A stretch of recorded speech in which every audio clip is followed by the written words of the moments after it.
start off in the industry just kind of doing whatever they can. Coming over this, it's a bit more entertaining, right? Anytime I see a dinosaur that doesn't like roar like that, that's not a real dinosaur.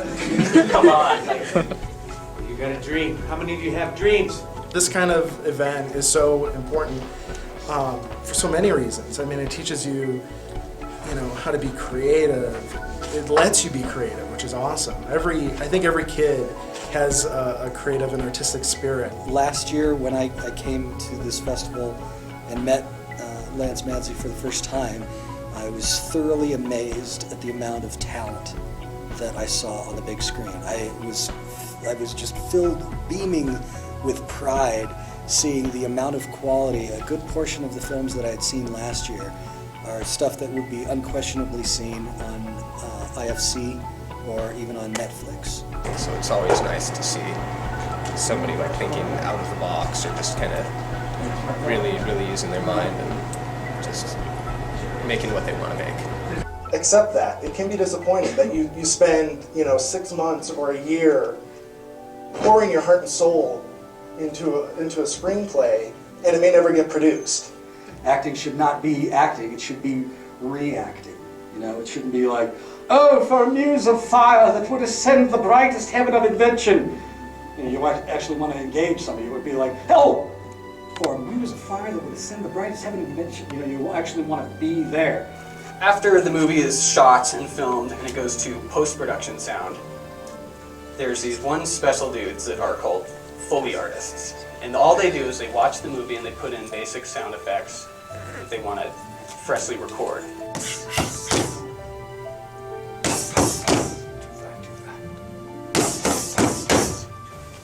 And these guys have a pretty cool job because they make alright money and they come to work every day in sweatpants.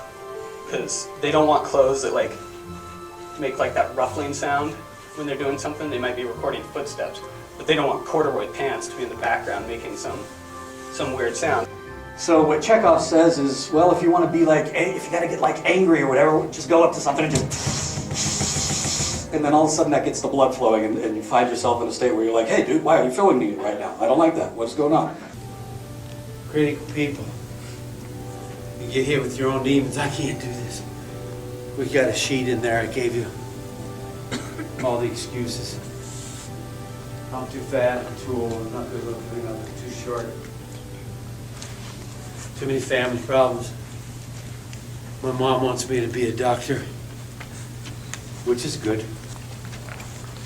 But you got a dream. How many of you have dreams? Find out what works for you. People tell you that you have to write outlines and treatments and this and that before you actually sit down to write a screenplay. When I started, I didn't do that. I felt really guilty because I felt like I wasn't a real writer. So he gets to go, it's a huge movie, so they have all this money, so they were able to get a hold of the military. And he gets to go out with the military and watch them shoot all their big guns and record it. So they have all these crazy sounds. He got to go up in an Osprey, one of those big crazy helicopters that tilts their propellers everywhere. He got to go ride in one of those to get those propeller sounds, to get all of these sounds, because they're all stuff you use.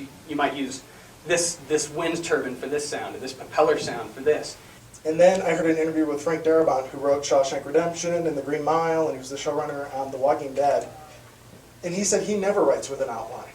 He likes the script to be more organic, and he likes the screenplay to tell him where it's going to go, instead of having a fixed outline in place. And when I heard that, I was just blown away, and I was like, okay, if he can do it, because Shawshank is my all-time favorite movie, then I guess I can do it too. I love what Lance Madsey has been doing with this program. I think it's really pushing the envelope. He's so avant-garde for the state, and the kids are putting out really great stuff. I'm really looking forward to this festival. Loving the idea of seeing it for the first time and only having 10 minutes to decide who wins what. Oh good, it's a family film.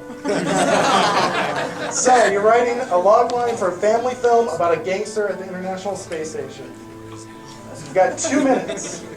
But to have this at your fingertips and to be able to really explore your artistic spirit and it being embraced by the school, and it's amazing. I mean, it's awesome. I wish I had had that when I was your age.